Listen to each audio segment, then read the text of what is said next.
Thank you all so much. Thank you all so much. We're Arrowleaf. We're so happy to be here.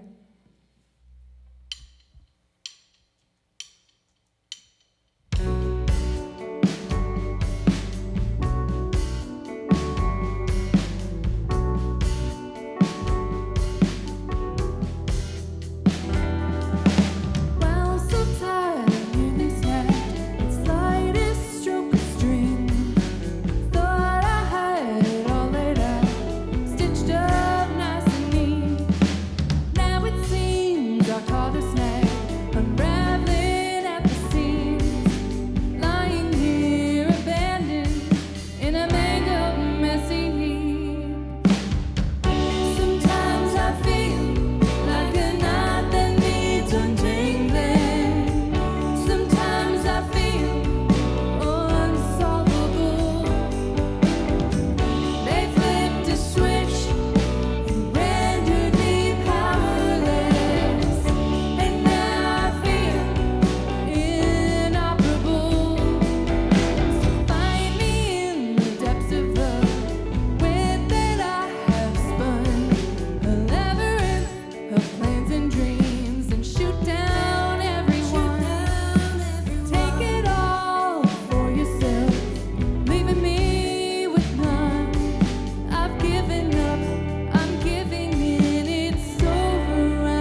Sometimes I feel like a knot that needs untangling.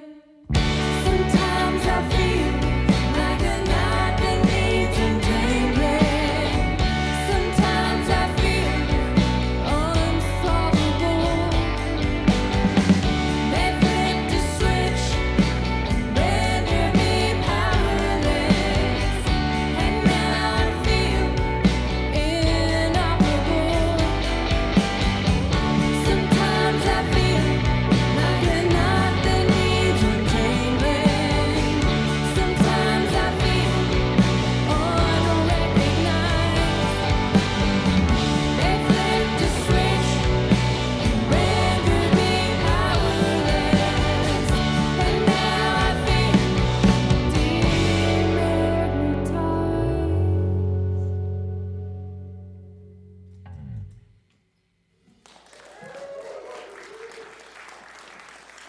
Thank you.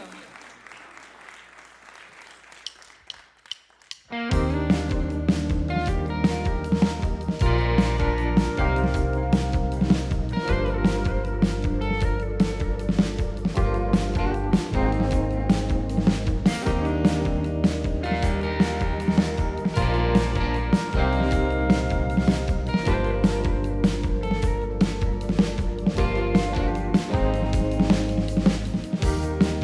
have some apprehension.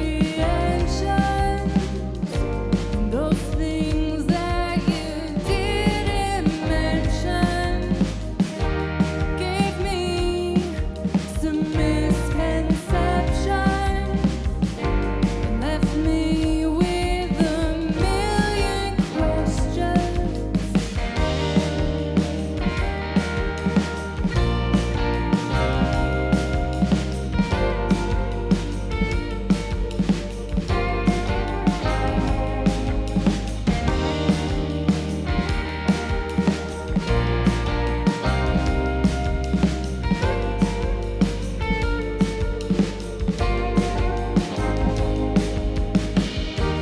Where have you gone? I lost you somewhere down the road, and in this shell you feel you are a visitor, and I'm waiting for you to come home.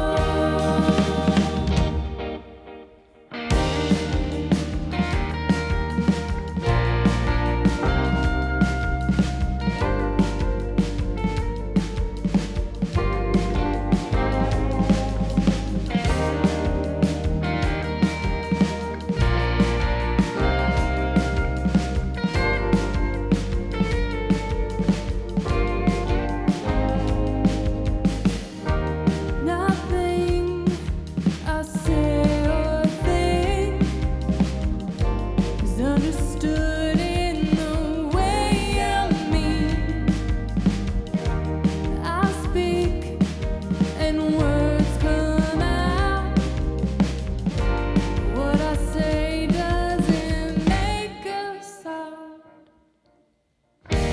Where have you gone? I lost you somewhere down the road, and in this shell you feel you are a visitor, and I'm waiting for you to come home. Oh, I'm waiting for you to come home.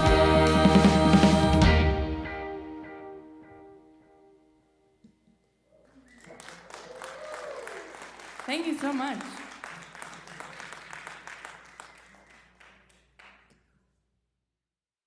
Welcome to the Myrna Soundstage. I'm John Dendy, your host. I'm here with Arrowleaf out of Missoula. Arrowleaf presents songs written by Sarah Marker. I do want you to know who all is in the band, and we're going to start down here with Amanda. You got it. Yeah, I'm Amanda Caesar. I do sing harmonies, and synthesizer. I like to say I play space sounds in the background. I heard some of those. Yeah. Pete, tell the people what you do. I'm Peter Puchkowski, and I play guitar. A lot of intermingling between Jake and myself. We don't really take on one particular role. Yeah, I noticed that. I also watched your hands to see who was playing which part. Yeah. Jake. Yeah, I'm Jake Whitaker. I play guitar. As Pete was saying, it's really fun to not be relegated to the lead or rhythm role, to just kind of feel out what section of each song feels best for which of us to kind of take the forefront on, or go back and forth and write lines that work together. And it's a lot of fun to kind of wear both shoes, really, as a guitarist. I'm going to come back to the guitars. I am. John, tell us who you are. I'm John Filkins. I play the drums, and that's all I do. In this band. In this band. Right. Let's save Sarah for last here. Brady? I'm Brady Schwertfeger. I play bass, and I sing backup when Amanda and Sarah tell me to. And Sarah. I'm Sarah Marker, and I sing and play piano, keys, trumpet, and Trumpet. yeah, Love it. and do the songwriting. And I think John and Jake also left out that they've had a big hand in producing a lot of the Arrowleaf stuff. Right. You've just made a record, and I want to ask you about Getting By, which is the name of the record. What was your process? Where'd you do that, and how'd it go? So we started recording with Jake and John produced the album. Oh. And I had about 5 songs that I wanted to do with like the full band, and then 7 songs that I hadn't really shown anybody before that I kind of wanted to do a little bit differently.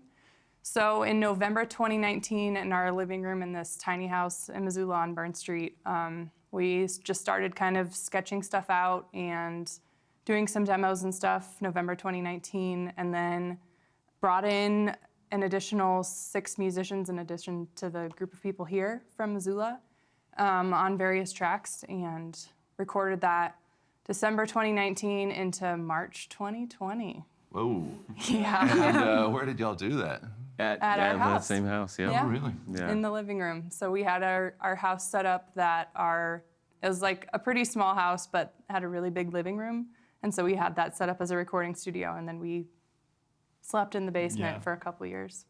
Yeah. Lived in the basement, yep. John and I have done other Missoula bands out of the same space, and so it's been set up as a recording studio with the living room as the tracking room, and then the upstairs bedroom as a little baby control room, and then, like they said, they basically set up a little baby apartment in the basement that they actually lived in. Yeah. Well, you can do that these days, folks. You can record in your house. Yeah, I mean, I don't know that the album would have been anything like it is if we didn't have the freedom to spend that much time with it, right? Yeah. Right, because it's not like there was a budget to like book out a nice studio for 3 weeks and try ideas. And that was so much of it, so much of the Right. experimentation of like when it was just the 3 of us, because there was a song Sarah hadn't shown anybody. And then there was also songs she's like, I played this song for 4 years and I've never been 100% happy with what it's doing. Can we like try it differently? Yeah, there's a lot of that, just deconstructing songs and then rebuilding them. And oftentimes they would turn out vastly different. Yeah, that's great. The original That's ideas. great. I was going to ask about that. We So- also but you use bring- oh, go ahead. we use the Brian Eno oblique strategies. Have you ever heard of those cards? No. There are these cards that, like, it's a card deck that you can get, but there's an app too for it now. You just like draw a card and it will say something like, imagine the song as a slowly moving caterpillar, and then you just try to like play it with that in mind. like, and so see we what used happens some of with those that cards, prompt. and Yeah. they really helped. It was awesome. Yeah. So you use trickery. Yes. With the record. Yeah. Yeah. Shake up your thinking patterns a little bit, and it was especially helpful for like one of the songs I always think about in that way was "String Me Along," which I don't know was probably one of the first songs you ever wrote, right? Yeah. And It's an old song. you'd been playing it in a certain way forever, and I came to it being like, this is such a good song, but like it needs to be different, and it was. We went through so many iterations of it, but the oblique strategies thing was great because it's like after you play a song in a certain way for so many years, you really need something that's like gonna turn your thinking upside down and force you to think about it differently. Otherwise, you always fall back into the same like muscle memory of what you've always done on it. So And then it also just so happened when we were ready to start sketching String Me Along and kind of figure out a new way to play it, I decided to bring in Sean Burris. He's in, Oh, I know Sean. Yeah. He's in everything. So many. Yeah, He's in all the Everything. bands. And then John was gonna play it with us, but he like had the flu. So then I just ended up playing it with Jake and Sean, and I'd never played it with them before. Yeah. And playing it with them really helped change that song. Like from something that I was just like, I'm done with the song, we're never playing it again, to being one of my favorite songs on the record. All right. Yeah, Sean is quite talented. Yeah, he is. So fun. Interesting guy. So talented. And then we have to learn his parts that he wrote and be like, oh no, John, what have you done to us?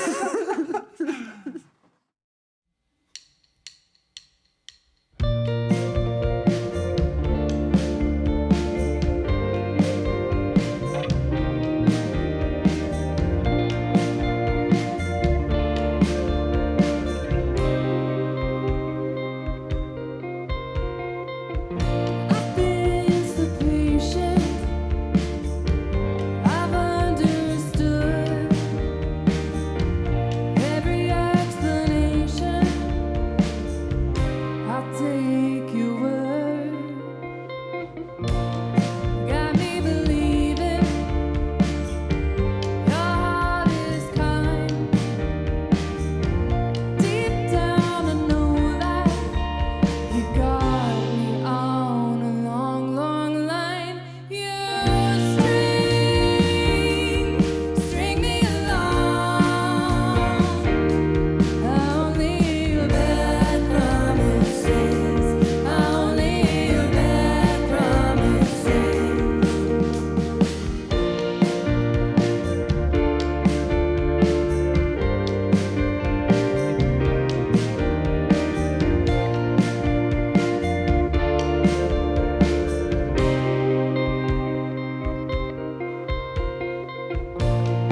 Tired of hearing, just hold on tight. I cling to every chance, knuckles grip wide. You ought to know I won't go down without a fight. Don't try and justify.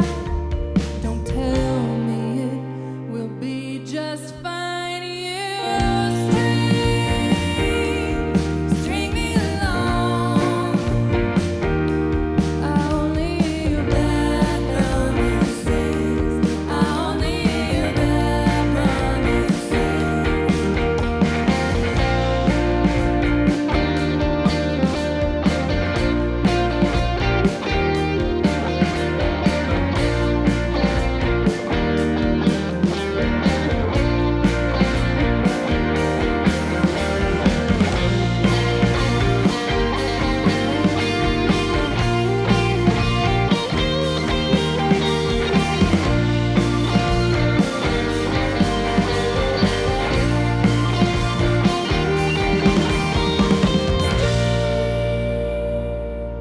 String me along. Only your bad promises. Only your bad promises. String me along. Only your bad promises. Only your bad promises.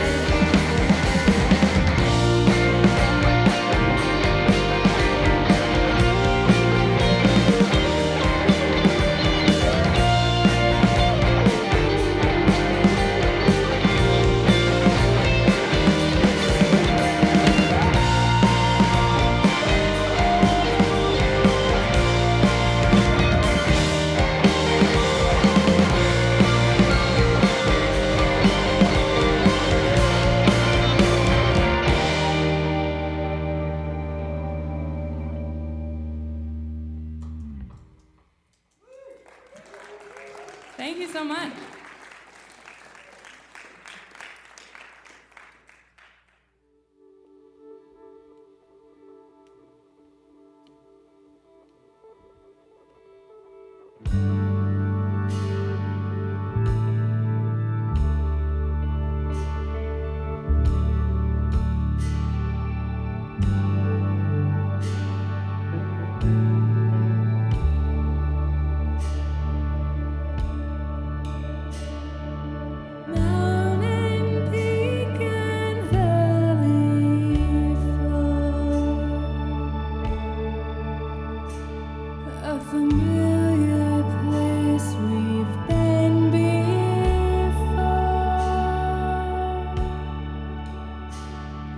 sorry, but I know I'm sure. I'm sorry, but I know I'm sure.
Thank you.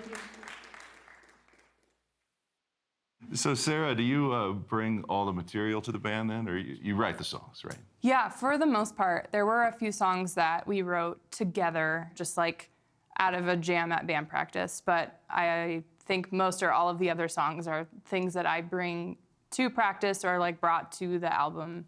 Is Nothing to Say what you opened with Yeah. last night? Yep, that was the first song. Yeah, I really liked that one a lot. thanks. I enjoyed it rhythmically quite a bit. There's, I assume that was a full band effort, the arrangement Yep. to that. It was, yeah. I think the idea was let's write a real estate song, and like then great. that happened, Yep. and I think we nailed it. I think we got it. I'll have to listen again. Yeah. You didn't get the real estate tips I might need. It was a silly that is how it origin started. story, Yeah. Yeah. but I think it turned out well. Who in the band is the least reverent? The most irreverent? Brady, without a doubt. That was gonna be my first reaction. Yeah. I suppose. Explain yourself. Yeah. What's the context here? I just like irreverence. Who has the saltiest mouth? Brady also. Yeah, Only because he has to sometimes eat salt before we play so that he doesn't have to use the restroom. That's literal salt. That is literal Oh, salt. no, that's literal no salt, potty though. jokes on this is a classy outfit.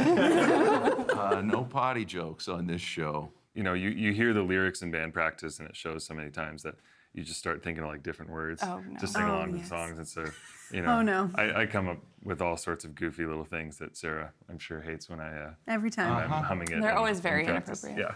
Yeah, I won't do any now.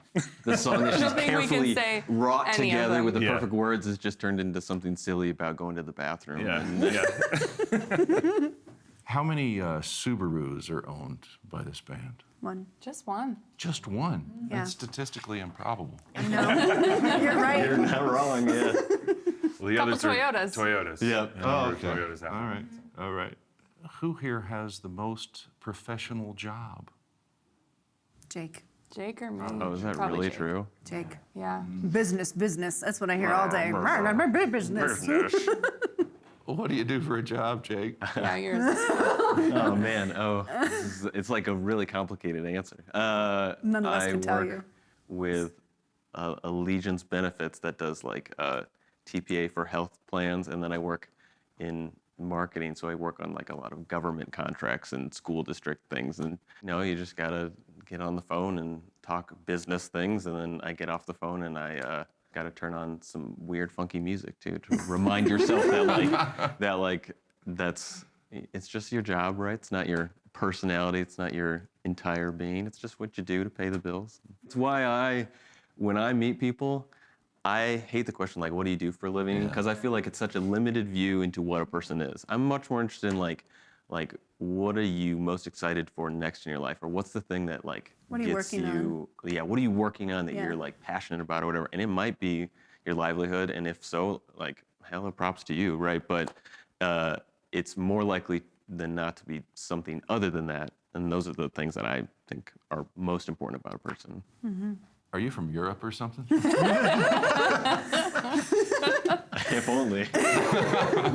I wouldn't mind an August-long vacation. Yeah. Yeah. You're right. Kidding. Somebody, I don't even remember where they were from, somewhere in Europe, told me one time that's a very American question. To say, Yeah. what's your, what do you do? What's Yeah. your Yeah. job? To What be pays the- your Yeah. bills? Yeah. Yeah. Who here is most likely to tempt fate? Pete. Probably me. That's an easy one. Yeah. Yeah. And Expound. Yeah. First, do you Why, even how? believe that there's fate? I guess no. Yeah, I don't Why you tempt it so often. Yeah, I don't know. I have too many hobbies, and a lot of them are dangerous. It's very Backcountry dangerous. skiing, whitewater kayaking, motorcycles, anything that you could get hurt, probably. Mountain biking. mountain Rock biking, climbing. Rock climbing. I can feel his mother many states away right now, Yes. just like as he recites them, clenching her heart. Well, Oh, Barb. Yeah, I don't tell her about them. Until now. Until now. Yeah, my folks don't know that I was caught out overnight on a cross-country ski through trip in deadfall. Hi, Mom.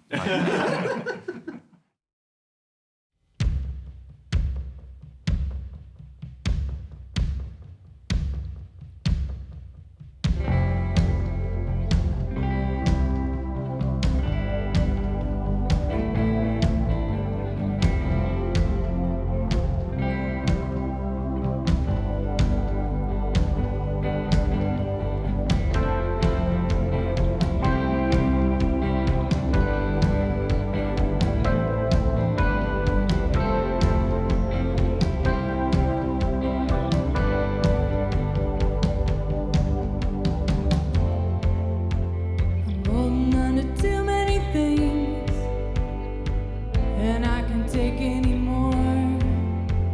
Something's gonna fall by the way.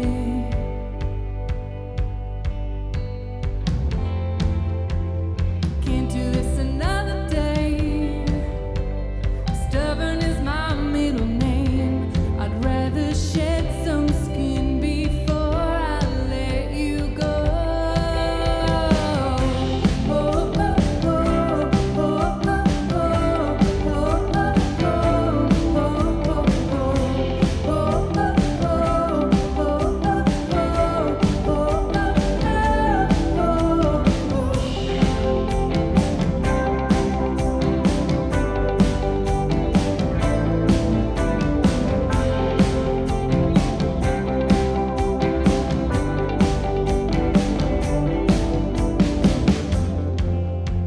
And carrying too much weight, I need to take a break. No one else will pick up the load. And I'm staring into the abyss while you march circles round my fist. And in my mind I'm letting go. Oh,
Just for the sake of your fans from other bands, I want to know what they are. Who's played with who and what? Oh, okay, yeah. Yeah. It's a patchwork quilt, I think. So Amanda and I started singing together in college in like 2008, Yeah. I think, is what we 2008. figured out. Sarah was singing second soprano in my Right ear in in your concert ear. choir Yeah. for So we've been many, many singing years. together for a long time. yeah. And then John and Jake and I started playing music together around that time too, and with Pete shortly after. So like we've been gelling for over 10 years. That And was in then Mendelssohn. that was that was Which a is band called primarily Medicine. John's Yeah. songwriting. Oh, yeah. But then I realized that I was a terrible front person. And we just had to like rearrange, like put me at the back. Like, I want to play drums. Like, When we moved to Missoula, we played like a couple shows with Brady's band Catamount, and I actually played trumpet on a Catamount EP. Yeah. And then around 2016, Arrowleaf started, and around the same time, Norwell started. And John and I are both in a band with Brady called Norwell, Which is Brady's songwriting. which is Brady's Yeah. songwriting. Do we have anybody here who's not a songwriter? This table. The B team. You called it that when we sat down. Yeah, I wasn't joking. Well, and yeah. then we also have, Yeah, so all of us minus Brady plus Dan Weiss, who is in Norwell, make up a wedding band called One Night Only that we've Yeah. been doing 100% covers and 100% of the stuff. time. Yeah, real fun. It's really fun. a great chance to like have to like woodshed stuff that you normally don't have to do, right? Learn all these rhythm guitar parts from 80s hits, right? Steely Dan guitar solo. Yeah. Oh, yeah. Yeah. We Yeah, can like- do Peg, and it's awesome. And we're very humble about it. It gets you out of your boxes of thinking, right? It's very easy to pick up the instrument you're familiar with and play and go immediately to the things that are most comfortable on your fingers. But when it's like, well, now I have to learn something, like it was the same with learning stuff from the record. Someone else wrote it. Like there was bass lines I wrote that then Brady learned, and then like guitar lines Sean wrote, and then I had to learn, and all drum this, parts that Jake wrote that then I had to learn. and you just Yeah, we're all over the place. gotta think about it differently. Yeah. So let's talk about songwriting a little bit. You said that you all contribute to constructing them, but for you, Sarah, who has to capture them out of the air, or if that's not the way you do it, how do the songs come to you? The songs come to me in all sorts of different ways, but I am very melody centric, and I know like other friends of mine who write, I don't know, are playing guitar and they like come up with a chord progression that they like, and then they kind of come up with a song out of that, and that's kind of how it happens at band practice. But for me, I have like 9,000 voice memos of some random melody that I came up with in the grocery store that I like went into a corner to record it so I wouldn't forget it, or like wake up in the middle of the night and have to like sneak away to record it so I don't It's like wake him up. whispering in the milk cooler. Like, I feel like that is how almost all of my songs start, is with a melody and some sort of idea like that, and then building it from there. Yeah, I'm proof that just recording those memos, that really doesn't accomplish much. You have to go back and mine it. But yeah, you have to what go back and sticks, mine yeah. it. But I also like, there's been so many times where I've been falling asleep and something has come into my head and I'm like trying to commit it to memory. I'm gonna remember it in the morning, and then I don't, and I'm like, no, Yeah. I just gotta get out of bed and go make a weird little whispery voice memo. And then she The other sends day, them to me. yeah, and then I send them to Amanda. The other day at work, I, for some reason, came up with like some weird lyrics to like not a real song. It's not ever going to be an Arrowleaf song. It was like how my day was going, and I texted the lyrics to Amanda and said, okay, I'm going to record what I'm thinking of this in my brain as the melody, and you should do it too, and then we'll send it to each other at the same time. So I went out into my car because I was at work. I went Yeah. out into my car in the parking lot and was like, "Na-na-na, sparkly sweater. Na-na-na." Yeah. And it was like this little jingle. And then she sent me hers and we were like, oh my God. They were very similar. They were very similar. They were shockingly similar. Yeah. Yeah. I feel like when you're relaxed enough to go to sleep, maybe that's the time when like you're relaxed enough for all of that to just come out. I feel like that happens to me a lot. It's a lot of the like shower principle. Like I'm washing the dishes or taking a shower or just doing something, fishing or whatever, hiking. I make up songs when I'm hiking. Yeah. I've written a lot of hit songs in my dreams. I just don't remember any of them. So besides the people in this room, who else played on this record? We had an awesome group of Missoula musicians play on this record, and I feel so lucky that they agreed to do it. Sean Burris played on a couple of songs. We'd mentioned him earlier. He played on String Me Along and Spinning Circles, the opening track where we got really weird with some prepared piano. That was a fun one to do. And then Bethany Joyce played on a couple of songs, played cello on a couple of songs. Kira Basingwaite played cello on the last song, and she also sang on one song. And then the song that Kira sang on, Dan Weiss, our friend Dan, did some sound design for it. So he went and did some field recordings of some water and did some really interesting ways of putting that together kinda behind. granular processing, Yeah, and it turned out really cool. interesting.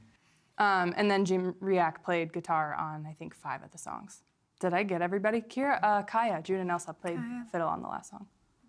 So a whole slew Yeah. of Missoula superstars. Yeah, seriously. Slew from the zoo. Slew from the zoo. Yeah, we're hoping to get up spinning circles for the next song we get to do Yeah, live, we need and to learn that one. maybe bring some folks back to.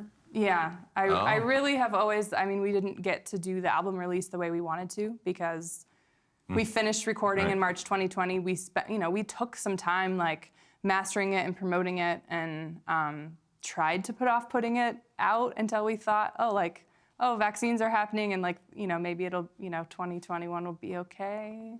We've never really gotten to do the album release show of my dreams that I've wanted to do, so maybe we'll do a year celebration or something. We will do a year With all celebration. With of the humans everybody, on stage. bring Yeah, everybody Yeah. in. humans So together. Sounds that's like the fun. hope. Yeah. Well, y'all have been watching the Myrna Soundstage. I just want to thank the Myrna for having this show. And I want to thank Arrowleaf from coming across the pass to play for Helena. I've had fun talking to y'all today. Thank you. Thanks for having us. Thanks, John. Appreciate it.